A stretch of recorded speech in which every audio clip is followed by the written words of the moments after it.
anak dito. Isa ko sao na magtawag, hindi ka na mapunta. Pero nanawag ko, anong sa'yo pa sa oras. Kaya ako kumusta. Ang iyong tumbang nga. Okay na ko pa. Ang imong panihapon na magpuhar ako. Sinad sa ilang kuya Jerome pa. Sige, naamatay. Wala mo ikaw ang ma. Kaya magbayad ko. Punin na lang na ang atong utang ang 654. Sige, amping niya kaya na ako din sa bukid. Nagbantay ko sa farm sa Nungyaan.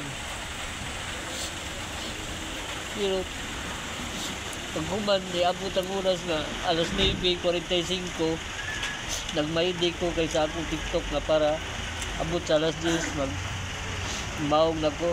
1 minutos para alas 10, kaya munaong na ko padong babuyan o manukta. Huwag ko kanaong ni ang linog. Itawagan ako, di na makontak. Sige lang ako makontak, pero sige lang mag-ring. Nanawag ko sa mong silingan nga. Hindi, palihog ko kung sa'yo ko anong anak. Nanay, Jerome nga. Noy, di yun mo tubag, Noy. Sa usaon mong singgit. Sige, Jerome. Bahalag mo, tuya pa rin ang kalsada mo. Anak ko, kay siya rin mo sa.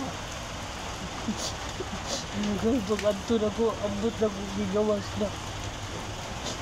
Wala ba ang grade 12 na ko nga. Nakukrado. Sa may nga ano na niya, tay? Niya.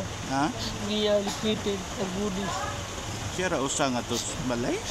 Oo. Okay naman siya. Kada matagabi, nago siya tawagan. Kung mangumusta ko siya. Pero okay naman siya. Anong nakalagya man mo? Tungod sa na ako'y gibantayan farm sa akong pagumangkon. Na ako'y nagipada. Asa man nga barangay layo? Naa sa Manuong. Sakop sa Don Pedro. Siya ra usa di sa balay?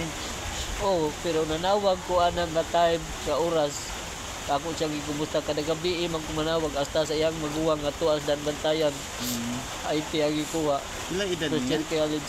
Mag 17 mo na, mag 18 karon March 27. Sa man yung itabuha di ay pagkakita nimo, naon sa naman siya? Wala na, gikan ko sa bukid pag human sa Linog. Gitawagan na lang ko siya, di na yun mo tubag. Kung lisod na ni ako ni nga tuon. Mo nakontak man ako si Jerome. Noy, dili mo tingog si Mia o unsa na naami sa dakong hawan.